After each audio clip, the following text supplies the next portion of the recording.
Hey guys, I'm Amber. I'm going to talk about magnets, specifically ferromagnets and electromagnets. So I've had a lot of fun studying them and I'm really excited to teach you guys. But first I just wanted to start out by talking about magnets in general.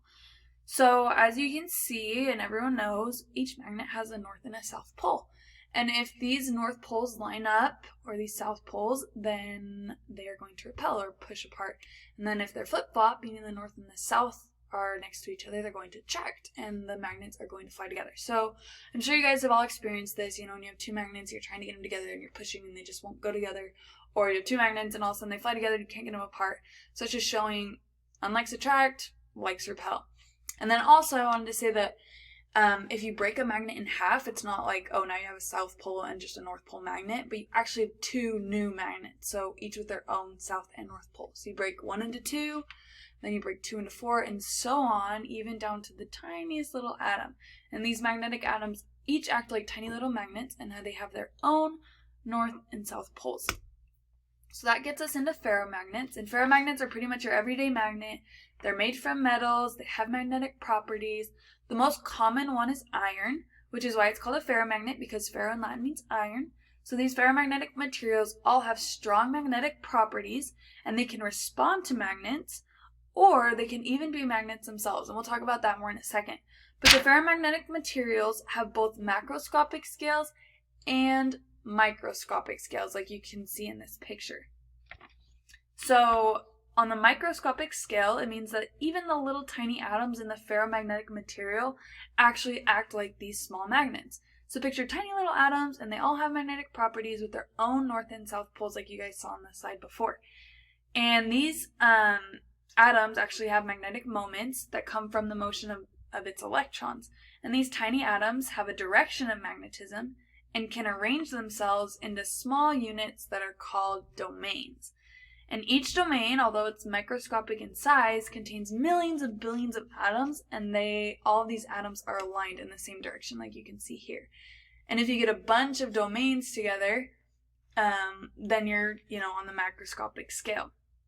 So as you can see, these domains are not aligned. They have some going up, down, to the right, to the left, and so this is just like your ferromagnetic material. So all these domains make up the ferromagnetic material, but it's not magnetic because it has all these different magnetic properties going in different directions, right? So what can happen is if you put a magnetic field, say over here, all of these domains, all the little atoms and all the domains can actually line up to all point in the same direction. And when that happens, then you get your permanent magnet. So all of these domains can swing around to point in the same direction. And we're going to talk about how we can make that permanent magnet, or let's say, this becomes a magnet. It's all going in this direction. Now we're going to say, okay, what if we take away that magnetic field? What can we do so that this stays a magnet? So there is a way to make these permanent magnets. And, say you want this piece of iron, like is shown here, you want this piece of iron to be a magnet forever, then there's things you can do to make that happen. So this picture is basically showing what I just showed on the slide previously.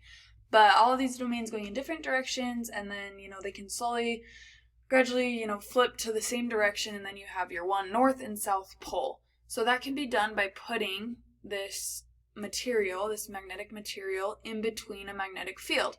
So this will have a south pole, this will have a north pole now, and then you can heat up this iron bar, or whatever the metal is, and then cool it, or just tap it in the presence of these magnets, and that will actually create a permanent magnet that will stay a magnet. So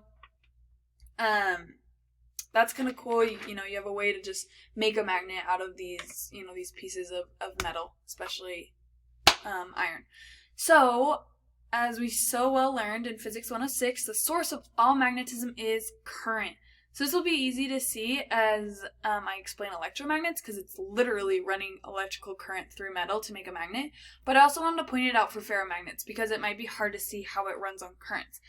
But all the tiny little atoms in the ferromagnet is actually an elementary electromagnet, in that these electromagnets are produced by the motion of electrons about its nucleus and by the spin of its electrons. So even these tiny little ferromagnets have these tiny little atoms, and they each have their electrons moving in a certain direction, and this this movement of electrons creates this current, which produces these magnetic properties. So even ferromagnets have their magnetic property thanks to electrons that create a current. So on to electromagnets. Like I said, these magnets run on electricity. So it's actually an electric current that makes up these magnets. So they're going to take a metal bar, like right here it's an iron metal bar. They're going to wrap a wire around it, and then they're going to run a current through that wire, and that will create an electromagnet. So like we learned about the second right-hand rule, you can find the way the current is moving is, you point your thumb up and then, or in the direction of the magnetic field, and then you wrap your fingers around, and you can see that this current is moving up just like that and coming out to this side. So something that's a little different about electromagnets when compared to ferromagnets is that the strength of the electromagnet can actually be changed, because you can determine how much current is run through the wire, and the current can also be reversed, which flips the north and the south pole. You can change the way that the electrons flow. So I thought that was something interesting. So I want to talk about a few examples and just quickly, but right here, your ferromagnets, like I said before, it's kind of just your everyday magnet, your general magnet, what we think of when we think magnet, ones you put on the fridge, the buckyballs that you play with as a kid, those kind of things. And then your electromagnets, you can kind of see more of these real world applications.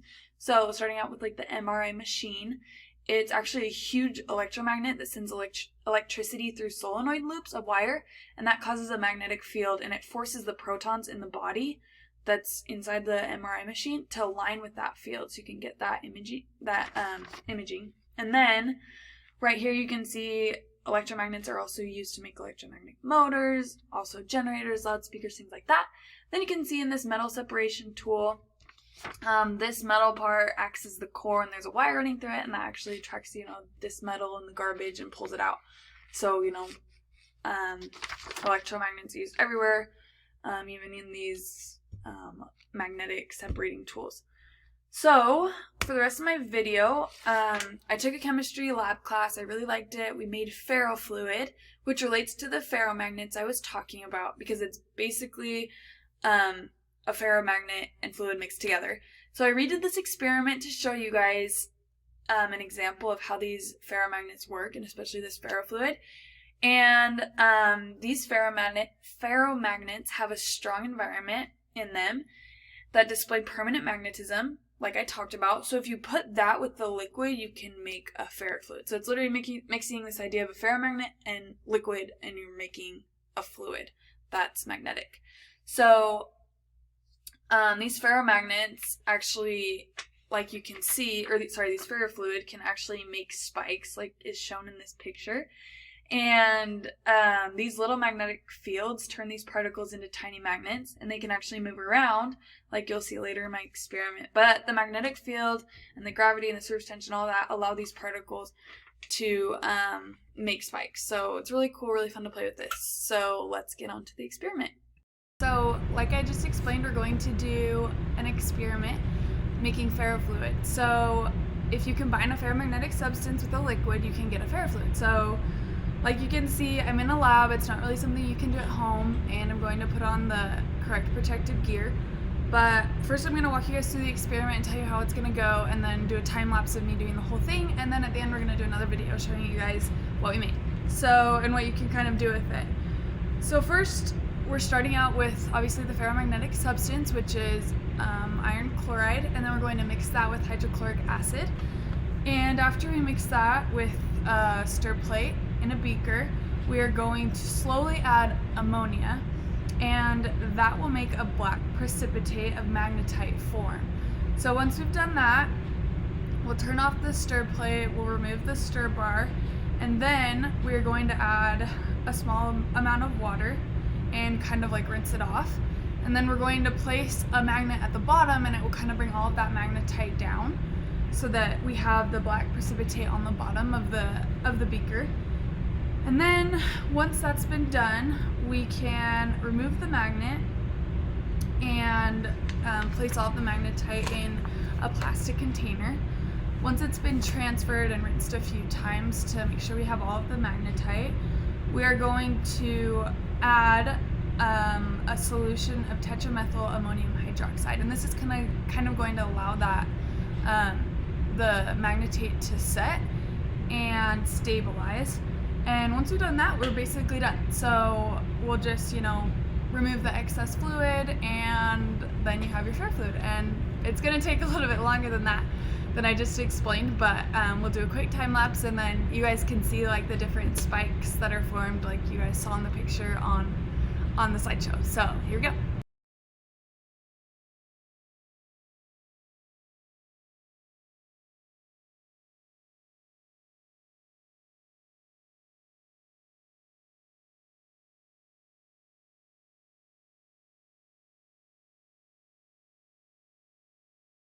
So there's the time lapse of the experiment I did, and here's the ferrofluid I made. So as you can see, without these magnets, it's kind of just this liquid substance.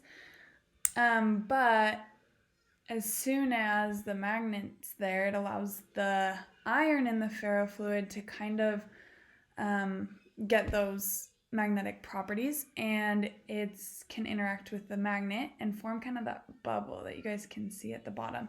Hopefully you guys can see it well. It's kind of hard with this vial, but ferrofluid's super fun to play with. It's really cool, and I hope you guys can see this in the video, but it forms these spikes. I think you guys can see that, right? Kind of those spikes that it's forming when it interacts with the magnet, and it kind of looks just like the picture that I had when I explained the experiment. But yeah, it's super cool. You can put magnets on both sides, and like it'll shoot across, and yeah, so the ferrofluid, this fluid can actually take on these magnetic properties, which is really cool. So yeah, that was a fun experiment. Hopefully you guys just learned a little bit more about magnets, and hopefully the ferrofluid was just another example of maybe something you hadn't heard of. But I really hope you guys enjoyed learning more about magnets, and that you can just appreciate it more. Magnets are really an incredible part of physics and of our everyday lives. So thanks for watching, guys.